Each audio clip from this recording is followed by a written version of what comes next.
Hello everyone, you're very welcome along on this latest episode of the Yorkshire Photo Walks podcast with me, Tom, the flat-capped photographer. This is photography ramblings through God's own county, where I head out on photo walks with my camera, obviously, to photograph what I find.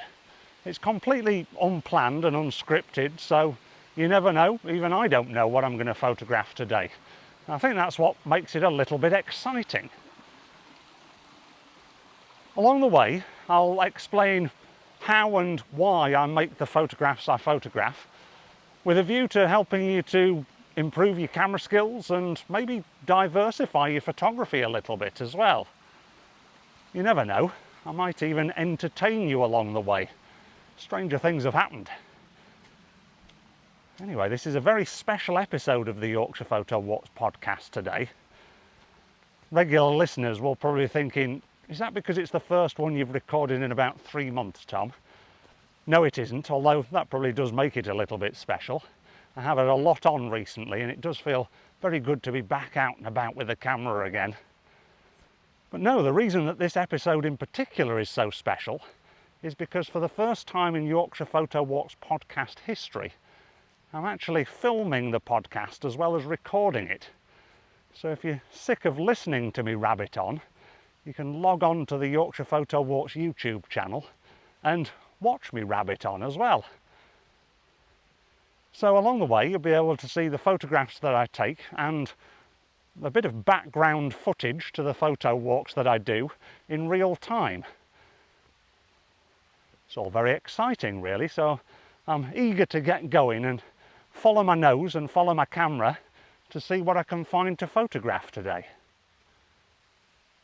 As per usual, the photographs that I do take will also be available to view on the Yorkshire Photo Walks podcast show notes page at yorkshirephotowalks.com/podcasts, where you can have a bit of a longer perusal of them if you wish to.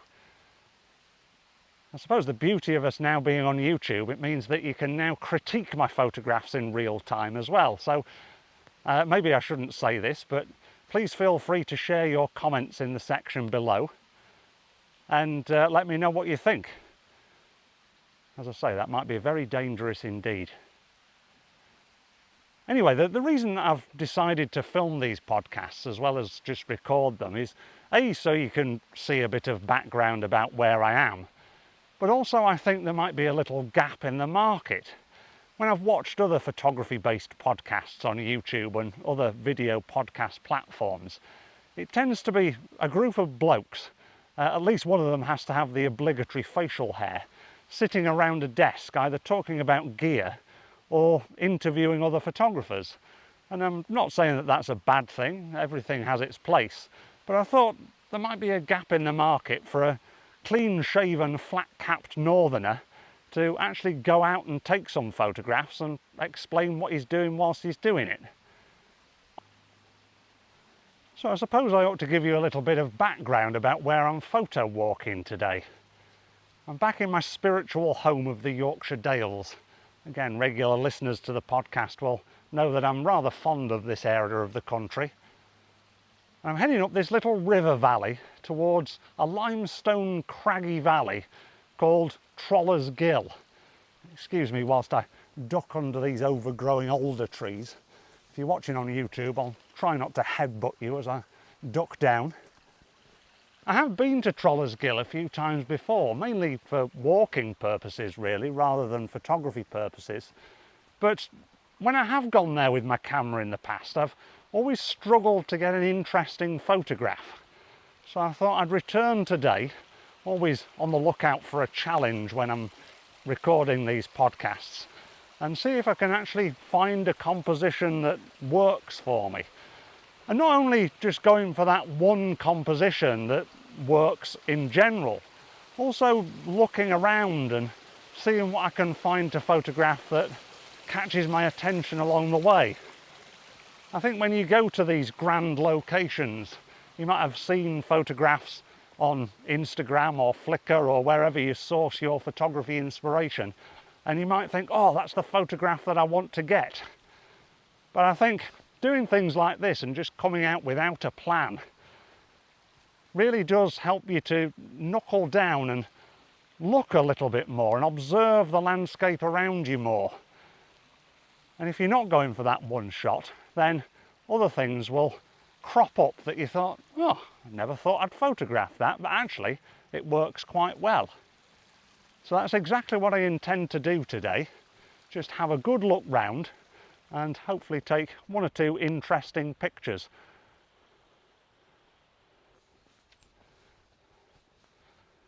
Oh, here we go, our first obstacle of the day. We've got a stile here through a wall for those of you listening, with a few steps up. Here we go. And then a gate at the other side that I've got to push open with my legs somehow. There we go. Oh, here we go as well. There's lots of bracken here. I've already had one tick attach itself to me this year. Let's hope I don't get another one, because they're rather annoying little blighters.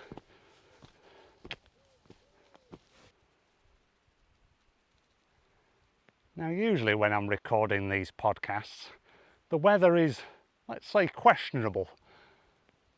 I've been out in wind and rain and all sorts, but today it's an absolutely beautiful day. I think the term is splitting flags. There is a bit of cloud cover, but the sun keeps peeping through and illuminating the landscape around me, which is very intoxicating indeed, especially with the smell of those fresh ferns. They're not ferns, are they? They're bracken. You know what I mean. I've just reached this lovely little promontory overlooking the valley behind me. There's a path leading down one side, and it's lined at either side with ragwort, this lovely illuminating yellow flower that is drawing my eye in towards the scene and the entrance to Trollers Gill that lies off in the distance. I think it's going to be my first photograph of the day. I know it's not going to be a world beater, but you've got to start somewhere. It does look like there's somebody topless sunbathing by the river a little bit further into the scene. Don't worry, it's a gentleman, not a lady. But of course that's what Photoshop's for, isn't it? And the old spot removal tool. There's nothing like a person to destroy a landscape photograph. Oh, there's now two walkers coming into my scene as well. Looks like that spot healing brush is going to be busier than I thought at the beginning of the walk. There we go. It's always good to get your first photograph out the way. I think it was Henri Cartier-Bresson, the famous French street photographer, that once said, your first 10,000 photographs are your worst. I know I've probably taken 10,000 in my life up to this point before, but I often think when you go out on a photo walk, especially if you haven't got anything specifically in mind to photograph, that it does take a little while to warm up. I think many amateur photographers will see YouTube videos of their favourite professional photographers, or see photographs by the come on, spit your words out, Tom. See photographs from their famous favourite photographers. Try saying that when you've had a few. I can't even say it when I haven't. But when they look at them, they think, oh, blimey, this photographer's so good. Every time that they go out into these wonderful locations, they're getting absolutely spot-on photographs. Their hit rate is just incredible. But I can guarantee you that they'll have probably taken those 10,000 photographs before they even got to that one that you like and looked at. So it goes to show that even the best of us, I'm not saying that I'm the best, by the way, by no means, but even us so-called professional photographers will take a little while to warm up. So if you go out on your photo walks or whatever you do and you feel a bit rusty, then don't see it as a bad thing. Just think, well, another few shots under the cap or in the bag or however you want to say it, then you're going to be starting to get a little bit better, hopefully anyway. just realised that I went off on one of my rambling explanations without actually explaining how or why I took that photograph. Maybe I explained why I took it because I was just trying to get that first photograph under my hat. But in terms of the how, well, I decided to go portrait in the end, mainly because I thought the landscape was a little bit too wide and there wasn't really anything on the right hand side of the frame to catch your eye. Everything was sort of following the lead of the path and the ragwort down the middle of the shot. So I thought by using portrait it would just compact the scene a little bit more and help the eye to follow the line. As I say, it's definitely not a world-beating photograph, but it at least gives a little bit of context about where I'm photo walking today. So when I look back at these photographs, I'll think, oh yeah, that was at Trollers Gill. Anyway, the entrance to Trollers Gill is just in front of me now. So I'm going to go over what looks like another rickety stile and enter into this wonderful limestone walled world. Yeah, this is interesting. The stile seems to have been obliterated. There's just two wooden posts at either side, two posts going across to climb over, and no step. It's a good job I've got long legs. Somebody with shorter legs would quite struggle over that, I would imagine. Anyway, I'm going to give it a go. I think I'll stand on that first one first and nip over there. Oh, safely through. Ah, here comes Trollers Gill. Oh, would you believe it, another sunbather. Let's hope these ones are fully dressed. This really is an impressive spot. You walk down this grass-clad U-shaped valley and then you're suddenly squeezing through these limestone escarpments. Usually, or at least at one time, there would have been a river running through the middle of Trollers Gill, which of course has eroded the rocks away over the years. But because limestone gets cracks in it and the water seeps through those cracks, a lot of the rivers that once ran through the Yorkshire Dales now actually run underground. So it's similar at Malham Cove, a little bit further up into the Dales, where it once would have been a massive waterfall, larger than Niagara Falls, but now it's just a big limestone cliff and the water just trickles out from underneath it. So Trollers Gill is very much the same thing. Now, believe it or not, I did do a little bit of background research before I came here, and I can't for the life of me remember the name of the creature, the dog I think it is, that is said to haunt this place and turn you into stone if it looks at you. But if you do go across to the show notes page at yorkshirephotowalks.com/podcasts, then the name of the dog will be there if you so wish to know it.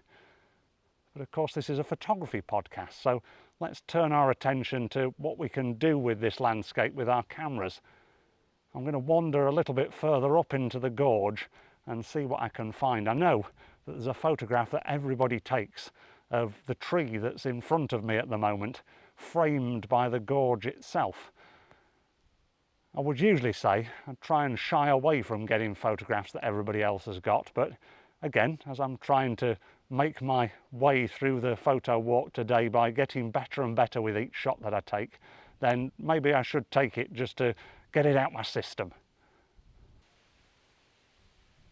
This scene with the tree framed by the crags is directly behind me now, and I think I'm going to compromise. I don't think I am going to take the shot, mainly due to the fact that the tree is green, the grass is green, the other leaves of the trees coming off the edge of the crags are green, and those again who are regular listeners or watchers of my YouTube channel will know that I'm not a big fan of the colour green.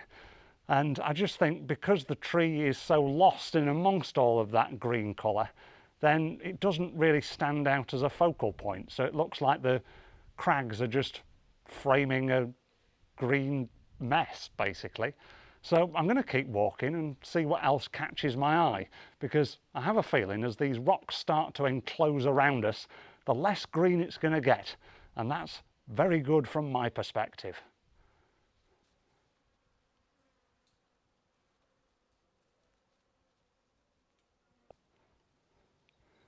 Well, it turns out that the dubious figures I saw in the distance that I thought were sunbathers were actually climbers, and I was brave enough to go up and ask them if I could take some photographs of them climbing up the rocky escarpments, and thankfully they said yes. I'm always worried that they're going to say, "What are you doing, you weirdo, with a loner pole," as many people call selfie sticks, that I invested in for this filming lark, and talking to themselves whilst looking into a camera. But no, they said yes, and I think I've got a few shots. One of them did say to me, if you go over there, pointing to the opposite side of the scar, and use a telephoto lens, then you might be able to get some better perspectives. And as well as thinking, who's the photographer here, I also thought, actually, I don't have a telephoto lens with me today. I've just got a 28mm lens on my full frame camera, which isn't going to do anything anywhere near telephoto. I'll talk to you a little bit about the equipment that I'm using in a moment, but first of all I suppose I ought to explain the shots that I took of the climbers. Because I photographed using this 28mm lens, I think I will have to do a little bit of cropping in post-production, which you'll probably see on the show notes page or on screen now if you're looking on YouTube. But I tried to frame the climber, first of all, with the sky above, so it gave you a perspective looking upwards of the climb that you had to conquer before you reached to the top of the crag. And then I sort of took a few more shots of them isolated against the rock, which I'm intending to crop into, so they're just in the rock, and it just gives a sense of scale of the height and scale of where they're climbing, really, up the side of Trollers Gill. When you are cropping into a shot, just think about the shape and direction of the subject that you're cropping into, because what I'll do with these is maybe crop into a rule of thirds corner, so the climber looks like he's climbing into the space that I've left in the frame. But because I haven't included the top of the frame, it just, as I say, gives that sense of scale. To be honest, when it comes to photographing this place, I think a bit of human interest in terms of the climbers is quite good. Because as I say, the rest of it is quite higgledy-piggledy and messy. So to isolate an interesting subject like the climbers that I found, I think not only shows off a bit of the context of where I'm photo walking today, but also shows off a different perspective from just the plain old landscape. Anyway, I'm going to see if I can move on. The reason that I've been rabbiting on at you perched in this one position is because this ground underneath me is rather rocky indeed, and trying to walk it by protecting your camera with one hand and holding your loner pole with the other one is not very good for balance. So maybe I should stop recording at this point before I come a cropper and break myself into pieces, and talk to you again in a little while. I'm nearly at the top of the gill now, but I've just spotted off to my right an old cave entrance, so maybe that's worth another look. Yeah, this is looking very interesting. An old cave entrance that would, I suppose, have been part of the old mine workings that used to be up on the moors above here, which, with a bit of luck, we'll be able to visit a little bit later on in this photo walk. I'm not quite sure how deep it is, actually. I might just poke my nose in. I haven't brought a torch today. If you are watching on YouTube, then it's probably going to go completely black now. Oh, it does go back quite a way. If only I'd have put my Wellington boots on, because that looks a really interesting little cave to explore, but because the ground is pretty much a river, then unfortunately I don't think I'm going to be able to venture much further than the entrance. But I'll get a shot of this, because I think when you've got a vanishing point down a cave, it's not necessarily very interesting in terms of the content, but the contrast and textures of the rock and the vanishing point leading into the frame is enough to give it a bit of interest and intrigue to the people that are looking at it. Again, you can be the judge of whether I'm hitting the nail on the head there by letting me know if you're watching on YouTube in the comments, or if you're watching via the show notes page or listening via the show notes page at yorkshirephotowalks.com/podcasts, then maybe you could drop me an email to let me know what you think. That is, if you've got the time and gumption to do something like that anyway. There we go, I think that shot's come out quite nicely actually.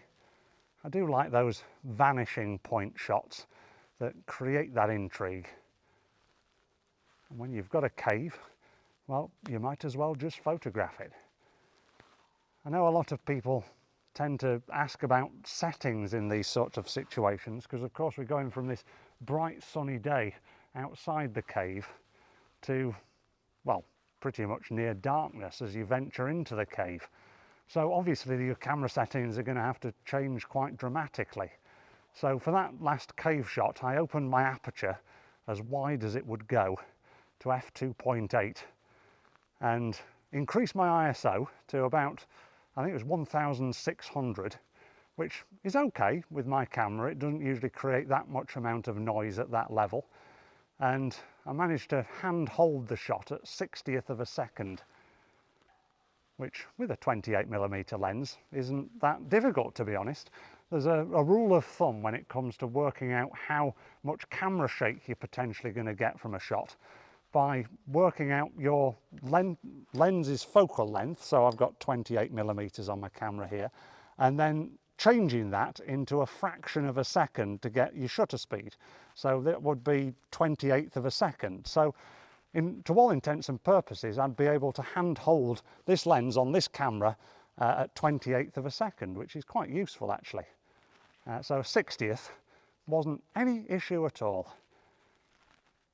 Yeah, I'm glad I looked right at that point as I was stumbling over those rocks to find that cave entrance. I'm going to carry on now and see what else I can find. As I was saying before, I was rudely interrupted by the cave. I'm nearly at the end of Trollers Gill now.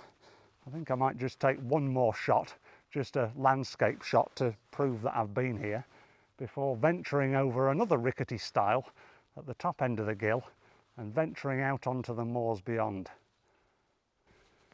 So I did take one more shot of the gill disappearing down towards the valley below, and it was just a landscape shot. When I'm looking out for scenes in a location like this, on a day like today when the light is quite harsh, I'm always looking out for contrast, because not only does that help you to compartmentalise your photographs a little bit, it also helps you to direct people's eye around the frame to ideally where you as the photographer want them to look. So I utilised a little bit of shadow coming round the edge of the crags to act as a bit of a leading line towards the vanishing point of the gill disappearing down the valley. And I think by doing this, it just helps to channel the eye and for it not to get stuck on all of the busy textures and the various different tones of grey and green. It just adds a little bit more life to the photograph. And you never know, if you're looking at it on the show notes page or on screen, then I may have turned that one black and white to really emphasise that contrast and also bring a little bit of mood into the photograph as well. Because I feel in a place like this, even on a bright sunny day like today, the mood is quite foreboding. So I think black and white does it justice from that sense. Anyway, that rickety stile is ahead of me. I'm not going to be able to put it off anymore. So let's leave Trollers Gill for now and see what else we can find as we venture out onto the moors beyond. Anyway, as we make our way up the top end of this rocky valley, I did say I'd explain a little bit about the equipment that I'm using today, didn't I? And whilst I'm doing that, I'll try not to come a cropper and break my ankle on any of these rather gnarly looking rocks. So I'm using my trusty Z6, Nikon Z6 today. Many of you watching or listening to this will be thinking, blimey, call yourself a professional, that's out of date now, isn't it? But no, I don't think it is. It's still a very decent camera that does an absolutely brilliant job. For those of you that don't know about gear at all, then It's Nikon's flagship mirrorless camera is the Z6. It came out about 5 or 6 years ago now, and I got it pretty much when it came out. I'm really glad I did, because it's a brilliant piece of kit. And I suppose now I've got to know how it works, and I know where all the buttons are and menu items and camera settings and everything, so I don't have to really think when I take a photograph. It just all happens instinctively, which I think is a good sign of a good camera.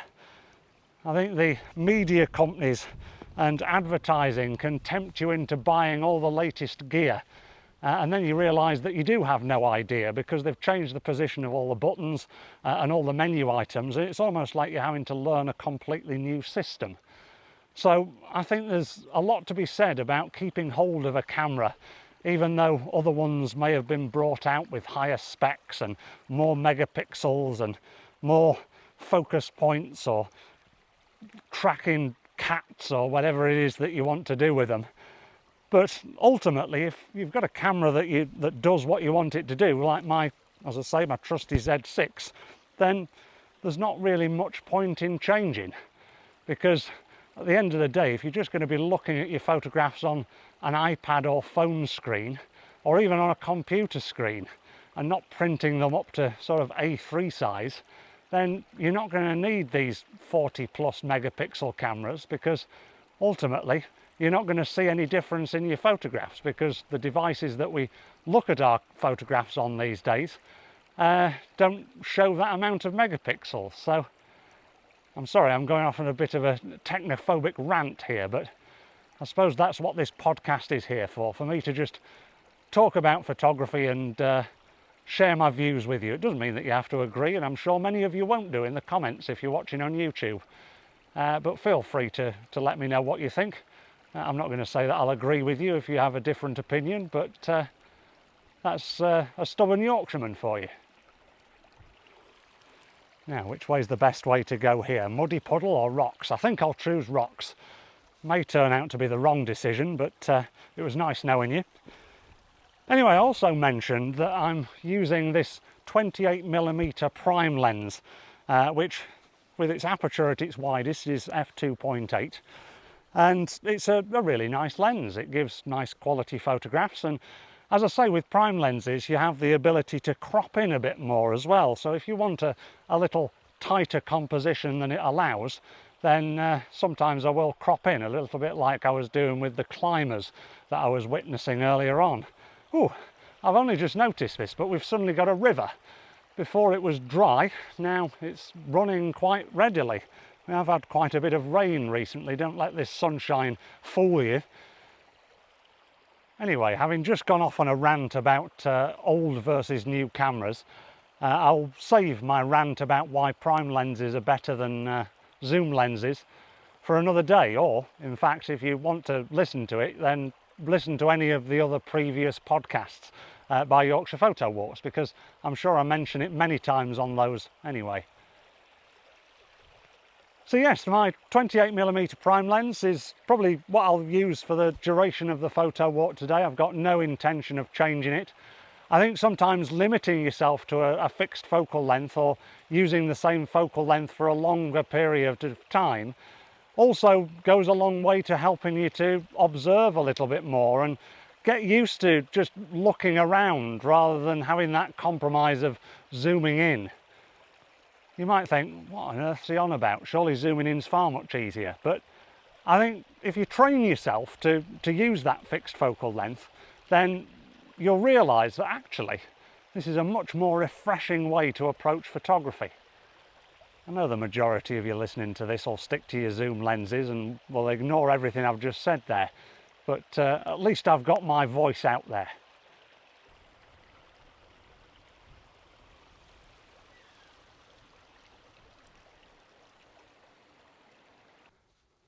If you're new to this podcast, then you may have been thinking, blimey, this bloke rabbits on a lot, doesn't he?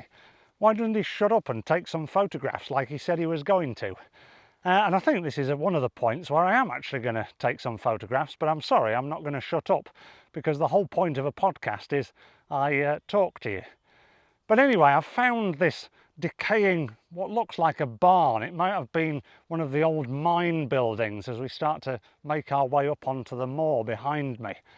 And it's just a lovely little feature in amongst the wider barren landscape that is now surrounding us. And I have to say, I know this probably isn't going to go down very well, but I find landscape photography terribly, terribly boring. And those of you that have watched my YouTube videos before, or been on my photo walks, or listened to any of these podcasts, might think, well, hang on a minute, Tom, from what I've seen, you tend to be a landscape photographer. But that's mainly because I can't deal with photographing people, and I don't like talking to myself whilst I'm in an urban environment, because I think people are looking at me and thinking, what a weirdo talking to himself all the time. So when I am out in a landscape setting, I do have to really think about what I'm photographing and how I can compartmentalise the landscape. Because I think landscape photography a lot of the time is all about trying to idealise what we see. The classic times for going out to take landscape photographs is golden hour, when the light is nice and soft and warm. And that's definitely not what it is today. It's very harsh and very sunny. So I often struggle to find those sort of idealised classic landscapes. And I don't really want to take those idealised classic landscapes either, because, as I say, I find them a bit boring. Because I think anybody can go out at the right time and go to the right place and get a decent photograph. But if we think a little bit more about what we're photographing and approach it like I'm doing today, on a day that's, let's face it, not very ideal weather-wise for photography, and also a location that I've not been to for ages, not recce'd, and doing this completely unplanned and unscripted, then it just gives you more scope to find different things if you just diversify what you think you're going to photograph a little bit more. And for me, I like that sort of documentary style of landscape photograph, where you're not necessarily showing off the beauty of the landscape, but you're trying to tell a little bit of a story about its history or its context or whatever it might be. So I think this barn or hut or whatever it used to be behind me here is going to be a really good example of that. What I'm going to try and do is isolate it against the bleakness of the landscape beyond, maybe put it on an angle so it's leading you into the photograph, those lines and shapes of the building acting as leading lines into the composition rather than just taking a photograph of it flat and straight on, and see what it comes out like. It might not be an ideal landscape photograph, but I think on the context of the day that I'm out photographing today, the light, and what I enjoy taking photographs of in the landscape, then this is going to tick a few of my boxes. Yeah, I think I'm reasonably happy with that shot. I managed to photograph the barn on a bit of an angle. I got down low so I could maybe use a little bit of the grasses in the foreground, place them out of focus, but use them to slow the eye down a little bit as it enters into the frame. Because sometimes if you've got one very clear focal point and not really anything in the foreground to stop your eye from leaping to it, then your eye can jump through the frame rather more quickly than I'd ideally want it to. So that's why I included those out of focus grasses in the foreground. Again, it provides a little bit of context as well. I'm going to stop here because I'm getting out of breath, because the path is slowly starting to climb up onto the moors. Oh. Anyway, after I found that barn, I just nipped round the corner a little bit and I found a tunnel, which obviously was part of the mining industry when it was rife on the moors here. And it was really interesting, just a tunnel into the ground. So I got down quite low and cut out the sky, because as I've been already talking about, it's a bit bright and uninspiring, and it'd just have the effect of drawing your eye up into the top of the frame rather than into the tunnel itself, which is ideally where I want you to look. And in front of it, a little bit like the grasses in front of the barn, there were these nettles that were engulfing the entrance to the tunnel. So trying not to sting all of my legs, because of course it is a beautiful day today and I am wearing shorts, I decided to get as far as I dared and photograph through the nettles, again to provide a bit of foreground interest and a bit of context about how the mining industry has now gone and nature is taking over.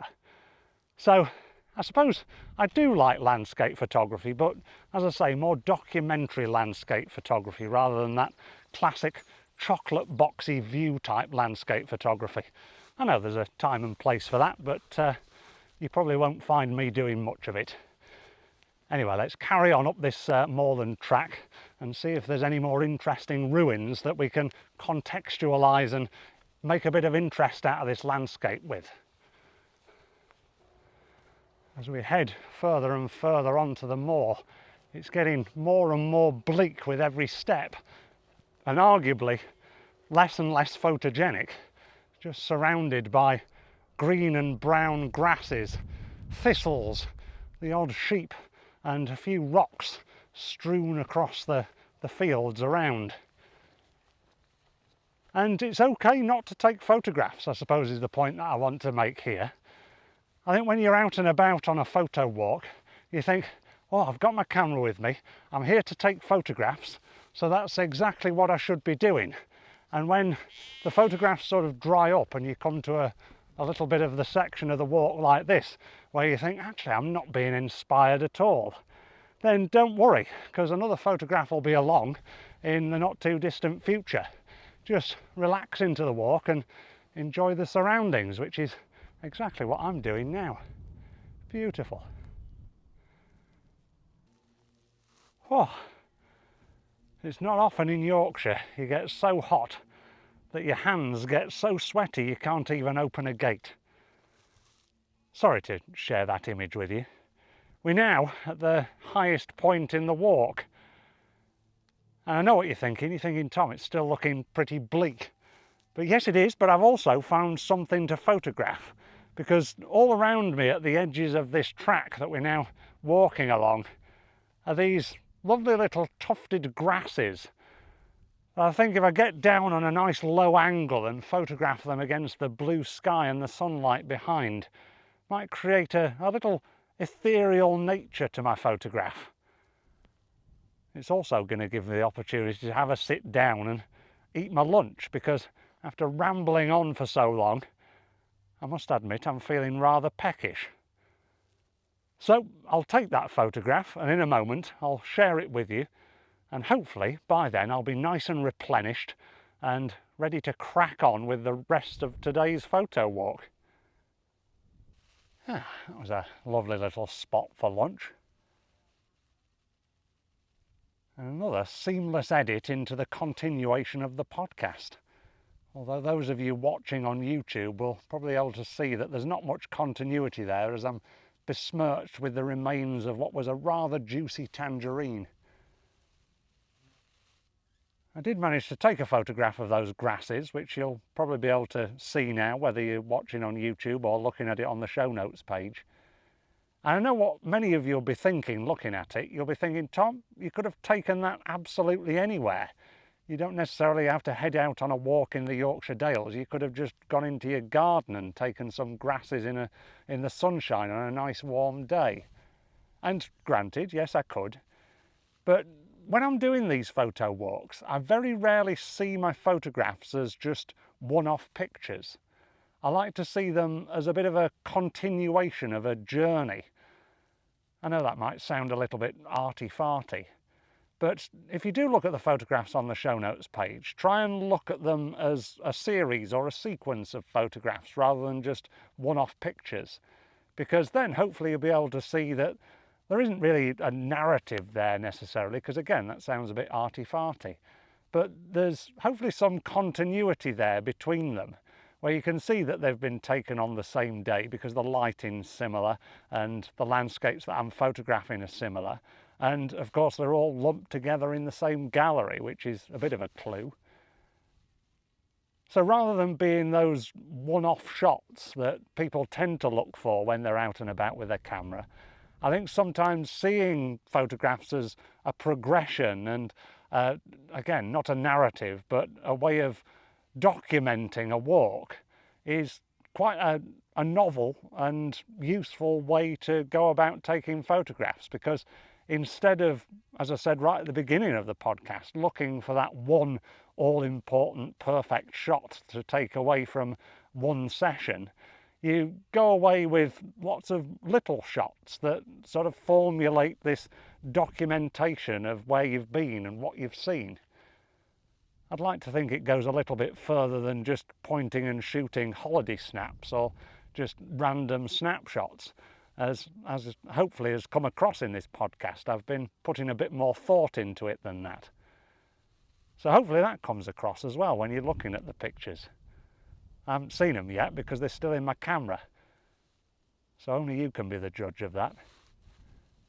Anyway, I think I'm going to have to get up from this lunch spot now and carry on the rest of my walk. There's not much further to go now, actually. We're nearly there, so a little bit more perseverance down this track, maybe a few more photos, and then I'll see if I can come to some kind of conclusion of these ramblings that I've been spouting as we've been walking along. It really is a glorious day. This is a really attractive path that we're walking down. It's acting as a really nice strong leading line as it leads its way towards Simon's Seat, which is the hill on the other side of the valley. It's just a shame that the lighting is as it is, because on a nice overcast, brooding, moody day where there isn't really much haze, then a photograph of this track leading off towards the rocky crags of Simon's Seat would maybe work quite well. But on a day like today, when it's very hazy, then I don't think I'm going to bother. I frequently get asked about post-production and how much I do on my photographs. And I think because I'm photographing in RAW, which is the equivalent of a digital negative, so you have to do something to them to bring them back to life with a bit of contrast and punch. I don't like to say that I do a huge amount. I probably do more than the average pointer and shooter would do, obviously. But I see post-production really as just trying to get what I see with my eyes across through the photograph. And if you use that rule of thumb, then it's probably a good starting point anyway. If you're watching on YouTube or you're subscribed to the Yorkshire Photo Walks YouTube channel, my next video that I post, probably next weekend actually, is going to be all about how far to push things in post-production. So if you're interested in that sort of thing, make sure that you've clicked that notification bell as well, so you'll be reminded when that video comes out.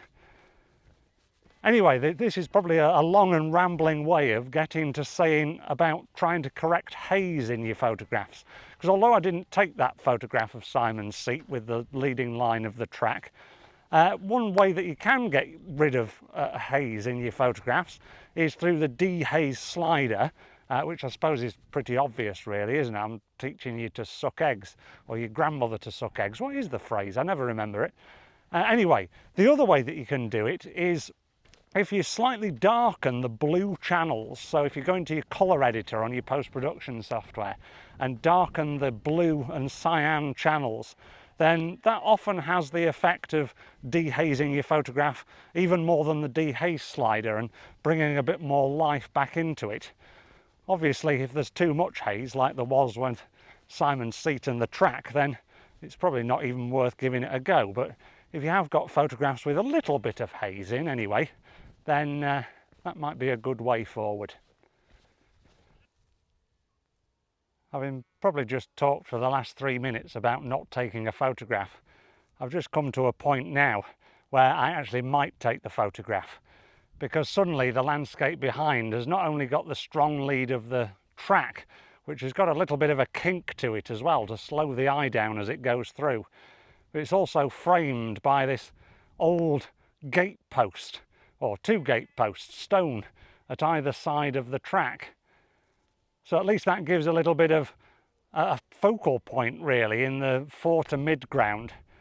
And then what I might do with this shot, which you'll probably be able to see on screen now if you're watching on YouTube or looking at it on the show notes page, is crop it down maybe to a square or a 4:5 sort of aspect ratio, and just channel your eye down to the track to that vanishing point at the end.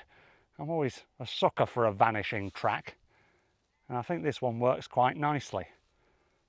So after rabbiting on about not taking a photograph, I'm going to take it, and hopefully you might be able to see in this shot how I've dehazed it a little bit. In fact, if I'm feeling adventurous, I might post the raw file and also the finished edited file so you can see the difference in the haze. That's a bit adventurous, isn't it? I've not done that on a podcast before. We're venturing into a new world. I can now see Wharfdale stretching out in front of me as the track that we've been walking down has changed from a sort of rugged, rocky surface to tarmac. Although it's still very narrow, single track, uneven road. Usually in the Yorkshire Dales that means that you're approaching some kind of inhabitation, and there are some farms starting to materialise in the fields as we make our way back down off the moor. I have to admit, I don't feel like I've taken that many photographs on this photo walk today, but hopefully the photographs that I have taken and what I've said about them has been useful. I think my excuse is going to be that the light was a bit harsh and the landscape itself was a little bit bleak in times and reasonably difficult to photograph. I know that shouldn't be an excuse. I've chosen to come out here and record this podcast to be a help to you, and all I'm coming up with is excuses of why I haven't taken very many photographs. But as I say, these podcasts are completely unplanned and unscripted, so please give me some slack. As I say, every photograph that we take is a learning curve, really, and every location that we visit, we always glean something new from it. So I would say don't worry if you don't take very many photos. Just make sure that when you do take photos, that each and every one that you take, you learn something and take something away from it. Anyway, you know what I mean. Now, you know I said that this was the first ever podcast to be filmed for YouTube. I was actually telling a little bit of a fib, because before I came out to record this one, I had a little bit of a rehearsal whilst I was in holiday in France a couple of weeks ago. And this was pre-loner pole selfie stick, where I was holding my phone up in front of me with my hands, and it was making my arms feel like they were going to drop off at any moment. But I still think it's probably worth sharing. So that'll be the next podcast to drop, probably in a couple of weeks' time. I know they're like London buses, these podcasts. You wait for 3 months for one to turn up and then two turn up at once. Hopefully you're not waiting 3 months for a London bus, but you get the figure of speech that I'm talking about. Anyway, I hope you've enjoyed joining me on this photo walk through the Yorkshire Dales today as much as I've enjoyed walking it.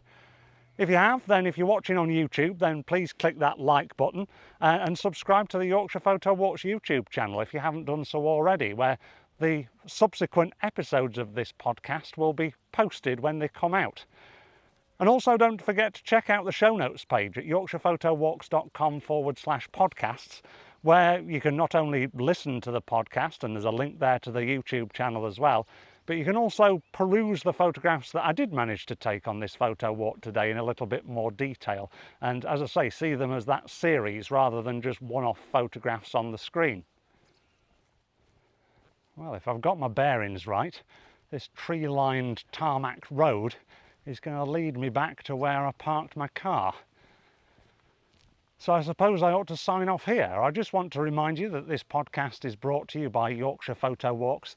We provide expert photography tuition and experiences on short walks through inspirational and unique locations across Yorkshire and beyond to all levels of photographer. So if you'd like to join me in exciting Yorkshire photography locations and improve your photography skills, then head over to yorkshirephotowalks.com to see our latest schedule of walks. So until the next episode of the Yorkshire Photo Walks podcast drops, oh, there's a car coming. Let me just nip into the side. A car on a road like this? I don't know.